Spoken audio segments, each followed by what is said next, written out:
Okie dokie, so I just saw the new episode, and this was much better than the previous one. Yes, it was. It was a lot more action-packed, and it was obviously more focused on the actual story that we wanted to see. I was a bit disappointed, you see, with like the last episode, because not that I didn't like the episode, it just went elsewhere, and it went elsewhere for too long, if you know what I mean. I felt like there should have been more of a, I don't know, it should have intertwined with the Mando story, with the story with Din Djarin and Bo-Katan, like maybe they could have gone to Coruscant and been involved in what was going on there in Coruscant, but it was just focused on this Dr. Pershing guy, and I don't know, it was a bit disappointing, and a lot of people were disappointed with this episode. I didn't hate it, I just was just kind of like, what? I was just taken aback a little bit when I first saw it. And so yeah, this episode was a lot better. It was shorter though, that's the one thing. It was like 27 minutes long, which is crap. Come on. I wish each episode was just 50 minutes long. That would be good. But yeah, sorry. I'll get into this episode. It was, it's an action-packed episode. It was an episode with lots of good visuals and special effects and stuff. Starts off where you're seeing all the Mandalorians training, and then you see Baby Yoda doing a little, training thing, showing off his Jedi skills and whatever. And that was all cool. And then this one Mandalorian kid gets captured or taken away by this big dragon monster type thing. The Mandos then form a rescue mission. They go and rescue the little kid, blah blah blah. It was all pretty much like straightforward, paint by numbers, very simple sort of story. Kid's been captured, let's go rescue the kid. That's it. But the big thing that I want to talk about is the flashback sequence. The flashback sequence where it goes to the Order 66 Coruscant Jedi Temple, where all the Jedis get completely annihilated. That was cool. It happened.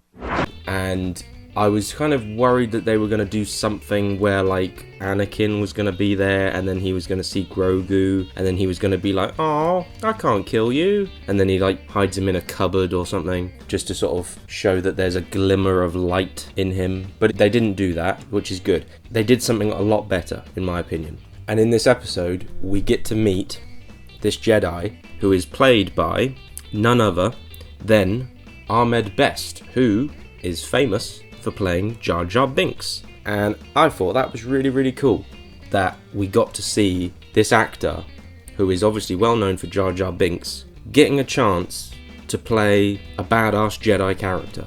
I thought that was really, really cool.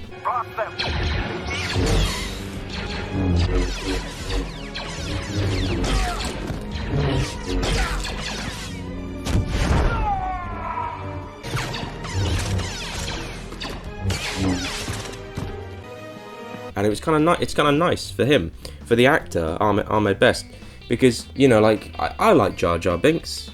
Jar Jar Binks, Jar Jar Binks. I like Jar Jar Binks. Lots of people hate Jar Jar Binks. Screw you if you hate Jar Jar Binks. You suck. Screw you, motherfucker! But I can understand, Ahmed Best doesn't want to be just sort of just stuck with that one character. And I think it's great that Lucasfilm and Jon Favreau and everyone there have given him a chance to do something else in Star Wars. And for the small brief flashback that we saw in this episode of what we got, and I hope we get to see more in the future with future episodes, but from what we got to see, he was cool. He was kicking ass. He was fighting people with his lightsabers. He had two lightsabers, and it was cool. And there was sort of a chase around Coruscant. He was being chased by clone troopers, and then he goes onto the ship that was from Attack of the Clones and flies away on that, and it was cool. It was a cool little flashback sequence, which so far I think has been the highlight of the show. And it was cool to finally see how Grogu actually, how Baby Yoda escaped the Jedi Temple and everything like that. And that's the one thing to take away from this episode. That's the one big thing, because the overall episode, it's fine, it's paint by numbers. The kid gets captured by a monster, and then they've got to go rescue the kid, blah blah blah blah blah. It's paint by numbers. But that flashback sequence was just awesome. So yeah, this was a good episode.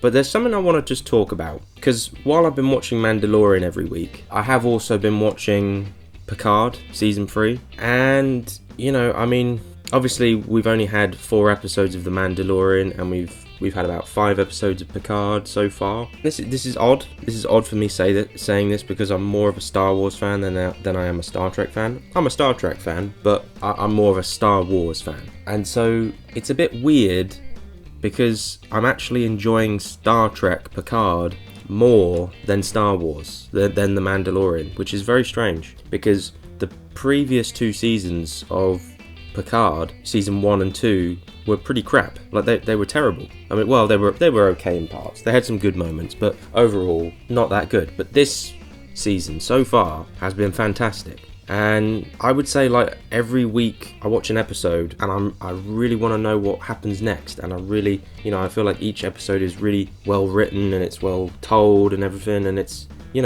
great. It's fact. And I just wanted to bring up, like, it's very strange for me to feel that way. I started off, like, on if you've been watching my videos on The Mandalorian, like, I said, like, this show takes me to my happy place all the time. Like, it's my favorite. It's one of my favorite shows. But this season hasn't been as, I don't know. It's not taking me there, apart from, I mean, this episode, the flashback sequence, that took me there, but like this overall season hasn't blown me away. I think maybe it might just have something to do with the fact that maybe it's, I don't know, like the ending of season 2 was so cool and it was so impactful, and I kind of feel like maybe they've shot themselves in the foot a little bit, because they've got to outdo that. I also just feel like maybe the story of Grogu, of Baby Yoda, like, I kind of wished that this new season could have been a change, it could have been a different sort of show, that not just like, I've